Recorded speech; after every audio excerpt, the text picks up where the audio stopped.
আল্লাহ রাব্বুল আলামিন ওই যে আয়াত নাজিল করলেন, ওয়ারাআইতান নাসা ইয়াদখুলুনা ফি দীনিল্লাহি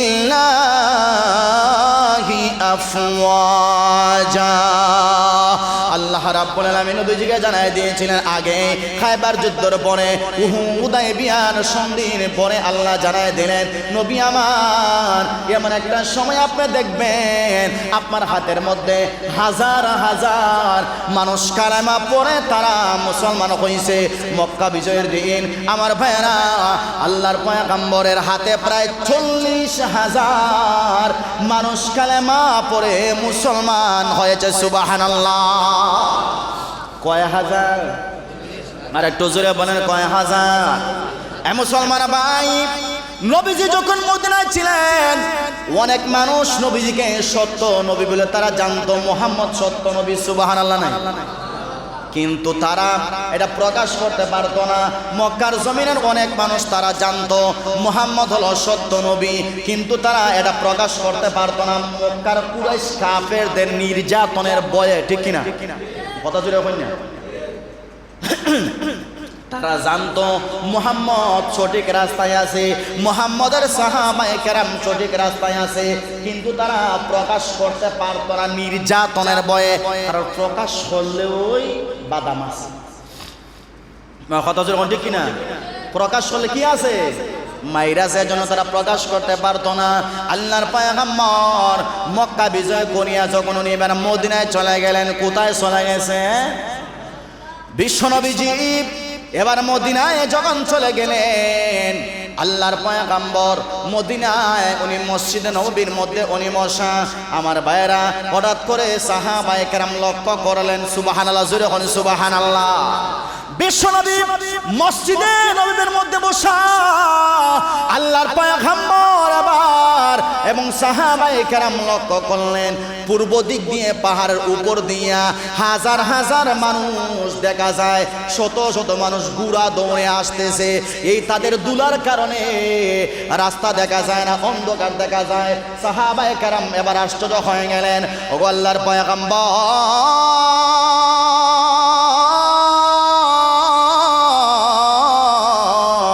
আমরা তো মক্কা বিজয় করলাম, এবার তো শান্তিতে থাকার কথা, শান্তিতে ঘুমানোর কথা, শান্তিতে লেখাপড়া করার কথা, শান্তিতে আল্লাহ রাব্বুল আলামিনের গোলামি করার কথা। ঠিক কিনা?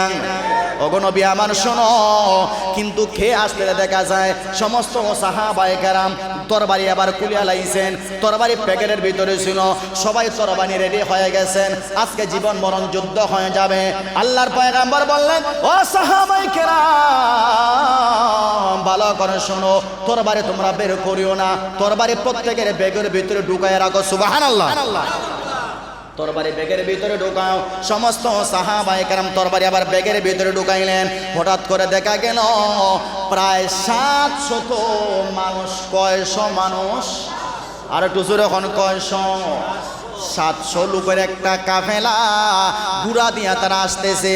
আসিয়া মসজিদে নববীর সামনে ঘোড়া রাখিয়া একসাথে আল্লাহর পয়গম্বরের হাতে হাত রাখিয়া কালেমা পড়ে মুসলমান হয়ে গেল। সুবহানাল্লাহ।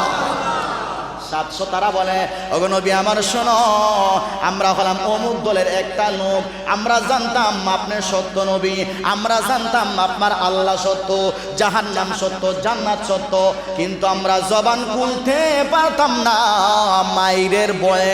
তখন ঠিক আমরা জবান খুলতে পারছি না, আমরা মাইরের লাগে, কারণ আমরা কলিমা গ্রহণ করলেই তারা আমরা এমন নির্যাতন করলো না, আমরা উপরে নির্যাতনের স্ট্রিম রুলার তারা চালাইল না। নাউজুবিল্লাহ, জোরে হোক।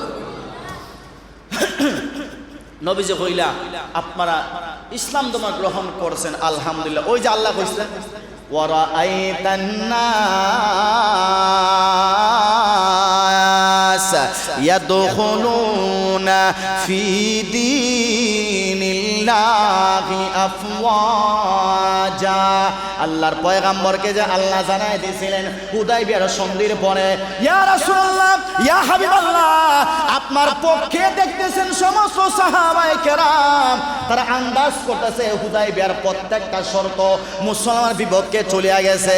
না গো নবী না, এটা যদিও প্রকাশ্যে আপনার বিপক্ষে হয়, কিন্তু এই সন্ধির ভিতরে রয়ে গেছে মুসলমানদের চূড়ান্ত বিজয়। সন্ধির মধ্যে প্রকাশ্য যদিও দেখা যায় মুসলমানদের পরাজয়, প্রত্যেকটা জিনিস শুধু মুসলমানদের বিপক্ষে, কিন্তু না, আমি আল্লাহ ওরা এই ইজা জাআ নাসরুল্লাহি ওয়াল ফাতহু শব্দ দ্বারা আমি আল্লাহ আপনাদেরকে ওই ফাতহুন শব্দ দিয়ে আমি আল্লাহ আপনাকে জানাই দিলাম সামনে আপনার জন্য চূড়ান্ত বিজয় অপেক্ষা করছে। সুবহানাল্লাহ।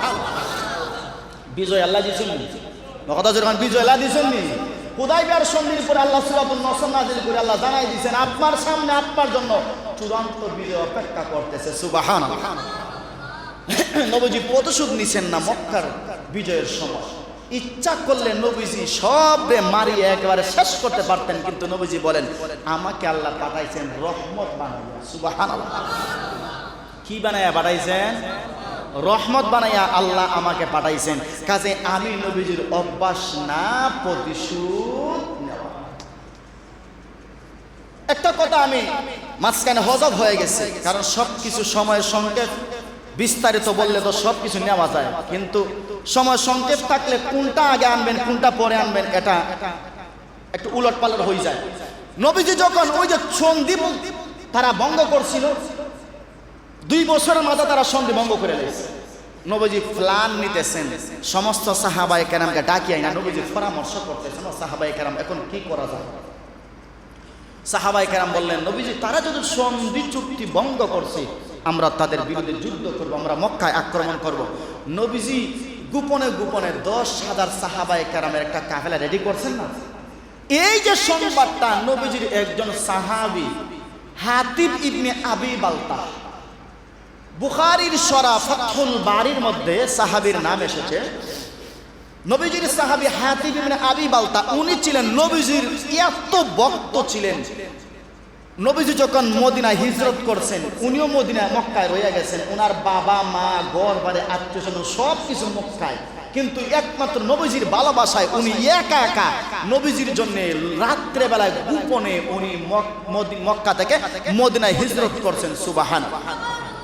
উনি এবার মনে মনে কইলেন হায় রে, যখন 10,000 সাহাবায়ে কেরাম মক্কায় গিয়া যুদ্ধ করবে আক্রমণ করবে, তখন বালা খেয়ে খারাপ খেয়ে এটা তো দেখার বিষয় নাই, সব একবারে শেষ হয়ে দিব। তখন উনি মনে মনে ভাবলেন মক্কাতে তো আমার বাবা আছে আমার মা আছে, আমি গোপন একটা সিটি দিলাই তাইলে বোঝা গেল কমসে কম আমার বাবা মারে আমি গিয়া দেখতে পারবো, আমার বাবা মা হেফাজতে থাকবো। উনি গোপন একটা সিটি লিখছেন মক্কার বেঈমান কাফেরদের কাছে যে অচিরেই নবী মুহাম্মদুর রাসূলুল্লাহ তোমাদের উপরে আক্রমণ করবে, মক্কা বিজয়ের জন্য উনি প্ল্যান করতেছেন। কমসে কম তোমরা যদি তোমাদের নিরাপত্তা চাও, আমি তোমাদের কাছে আগে সংবাদটা পৌঁছাইলাম এই স্বার্থে আমার বাবা এবং মার সেফ এক্সিট তোমরা দেয়া নাই, মানে আমার বাবা মার নিরাপত্তাটা তোমাদের কাছে আমি চাই, এই শর্তে আমি তোমাদের কাছে একটা গোপন সংবাদটা দিয়ে দিলাম। নবীজির কাছে সঙ্গে সঙ্গে আল্লাহ রাব্বুল আলামিন জিবরাইলের মাধ্যমে ওহী পাঠাইয়া জানাই দিয়েছেন। সুবহানাল্লাহ। তো নবীজি একটা মহিলা মক্কা যাইতেছে উটের উপরে সওয়ার হইয়া, তাড়াতাড়ি আপনি সাহাবায়ে কেরাম পাঠাইয়া ওই মহিলার কাছে একটা সিটি আছে, তাড়াতাড়ি সিটি আনুন, তাড়াতাড়ি সিটি আনুন। সুবহানাল্লাহ। হইতে জানাইছে কে? আল্লাহ জানাই দিয়েছেন। নবীজি 3 জন সাহাবী আনলেন, আলী রাদিয়াল্লাহু তাআলা আনহু আরো 2 জন আছে, তাড়াতাড়ি গেলেন গিয়া মহিলাদেরকে একটা কূপের কাছে পাইছেন, কূপের কাছে পাইয়া মহিলাকে 2 আনছেন নবীজির কাছে, আনিয়া বলছেন তোমার কাছে যা আছে তুমি তা তাড়াতাড়ি দিয়া লাও, নাইলে তোমার অবস্থা চেয়েছে। মহিলা বলে আমার কাছে তো কিছুই নাই, তোমরা আমারে কি বলতেছো যে আমি তোমাদের কাছে দিব, আমার কাছে কিছুই নাই। আলী রাদিয়াল্লাহু তাআলা আনহু বললেন না না, তোমার কাছে কিছু নাই হইলে হইতো না, কারণ আমরা জানি আমাদেরকে জানাইছেন কে? আল্লাহ। আল্লাহর নামটা জুড়ে নেন, আমাদেরকে জানাইছে কে? আল্লাহ আমাদেরকে জানাইছেন তোমার কাছে একটা সিটি আছে, তাড়াতাড়ি দিয়ে লাও। আলী রাদিয়াল্লাহু তাআলা আনহু বললেন আমরা অন্য একজন মহিলা সাহাবিয়ার মাধ্যমে এই মহিলার একেবারে চুল থেকে নিয়া একেবারে সারা শরীর তন্ন তন্ন করে খুঁজলাম, কিন্তু আল্লাহ যে বলছেন সিডি একটা আছে, সিডি তো আর পাইতেছি, সিডি তো আর পাইতেছি। শেষ পর্যন্ত আলী রাদিয়াল্লাহু তাআলা কইলা, ও মহিলা, তোমার তো সারা শরীর তন্ন তন্ন করে কুজাও হাইলাম না, এখনো সময় আছে, কারণ আমার আল্লাহ মিথ্যা কথা বলে না। কথা জুড়ে কন্যা, আল্লাহ মিছা কথা হইব, সুবহানাল্লাহ, আল্লাহ মিছা কথা হইব। আমার আল্লাহ কইছেন তোমার কাছে আছে, তাড়াতাড়ি বাহির করো। শেষ পর্যন্ত আলী রাদিয়াল্লাহু তাআলা কইলা, এই একটা সুযোগ আছে, যদি তুমি এই মুহূর্তে না কইলা দেও, তাহলে তোমার এত লাঞ্ছিত কর্ম, এত পদস্থ কর্ম, তোমার সারা শরীর উলঙ্গ হয়ে যাবো, তোমার বেজ্জত হইবা, তাড়াতাড়ি দেও।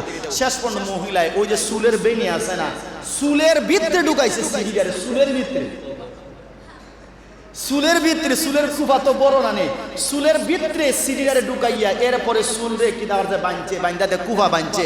শেষ পর্যন্ত মহিলা কুফা কুইলিয়া ওই চুলের ভিতর থেকে সিটি বার করে দিয়া দিছে। সুবহানাল্লাহ। আমার ভাইয়েরা, আল্লাহর পয়গম্বর এবারে সাহাবায়ে কেরামের মাধ্যমে নবীজির সাহাবীকে ডাক দিলেন। বিশ্ব নবীজি সাহাবী হাতিব ইবনে আবি বালতাম ওনাকে ডাকলেন, ও আমার সাহাবী, ভালো করে শোনো, কেন তুমি এমন কাজটা করলা, এমন কাজটা তুমি কেন করতে গেলা? আপনাদেরকে আমি নিষেধ দিলাম বারবার, সাবধান, সাহাবায়ে কেরামের ব্যাপারে গালমন্দ করবেন না। উনি এটা না বুঝে করছেন, মহান আল্লাহ ওনারা মাফ করে দিয়া দিয়েছে। সুবহানাল্লাহ। বিশ্বনবী বললেন, কেন তুমি এরকম কাজ করলাম? উনি এবার বললেন, ওগো আল্লাহর পয়গম্বর, আমার বাবা মক্কা নগরীতে, আমার মা, আমার বিবি সন্তান সবাই মক্কাতে, তারা আসতে পারে নাই, আমি একা একা গোপনে, আমার শক্তি আছে, আমি একা একা চলে আসছি। ওগো পয়গম্বর শোনো, আমার বাবা মাকে যদি আমি আনতে পারতাম, তারাও আসতে পারতো। ওগো নবীজি, কিন্তু তারা আসতে পারে নাই। আমি জানি আপনি যখন আক্রমণ করবেন, তখন এখানের মধ্যে বালকেরা, নিরাপদ কেডা, দোষী কেডা, আনদোষী কেডা, সবাই মারা যাইতে পারে। এজন্য আমি আমার মার নিরাপত্তার জন্যে, আমি আমার বাবার নিরাপত্তার জন্যে আমি আগে আগে একটা সিঁড়ি বাড়াই দিয়ে দিলাম, কমসে কম আমার বাবা মা যেন তারা নিরাপদ থাকে। নবীজি বললেন, ওইটার লাগে তুমি এই কাম করছো নি, তো তোমার বাবা আমার নিরাপত্তা আগে তুই দিছো, যাও। তখন সাহাবী বলল, নবীজি, আমি আসলে না জানিয়া ভুল করছি, আমি আপনার কাছে মাফ চাই, আল্লাহর কাছে মাফ চাই, আপনি আমার মাফ করে দেন। নবীজি বললেন, ও সাহাবী, আমি জানি তুমি এটা বুঝে শুনে করো নাই, তুমি না বুঝে করছো, আবেগের বশবর্তী হয়ে এই কাজটা করছো, কাজেই যাও, আল্লাহ তোমার মাফ করে দিয়ে দিয়েছে, আমি নবীজি তোমার মাফ করে দিয়ে দিলাম। সুবহানাল্লাহ। নবীজি যখন মক্কা বিজয় করলেন, আল্লাহ জানাই দিলেন, নবীজি, মক্কা বিজয় হলো ইসলামের জন্য চূড়ান্ত বিজয়, এত বড় বিজয় ইসলামে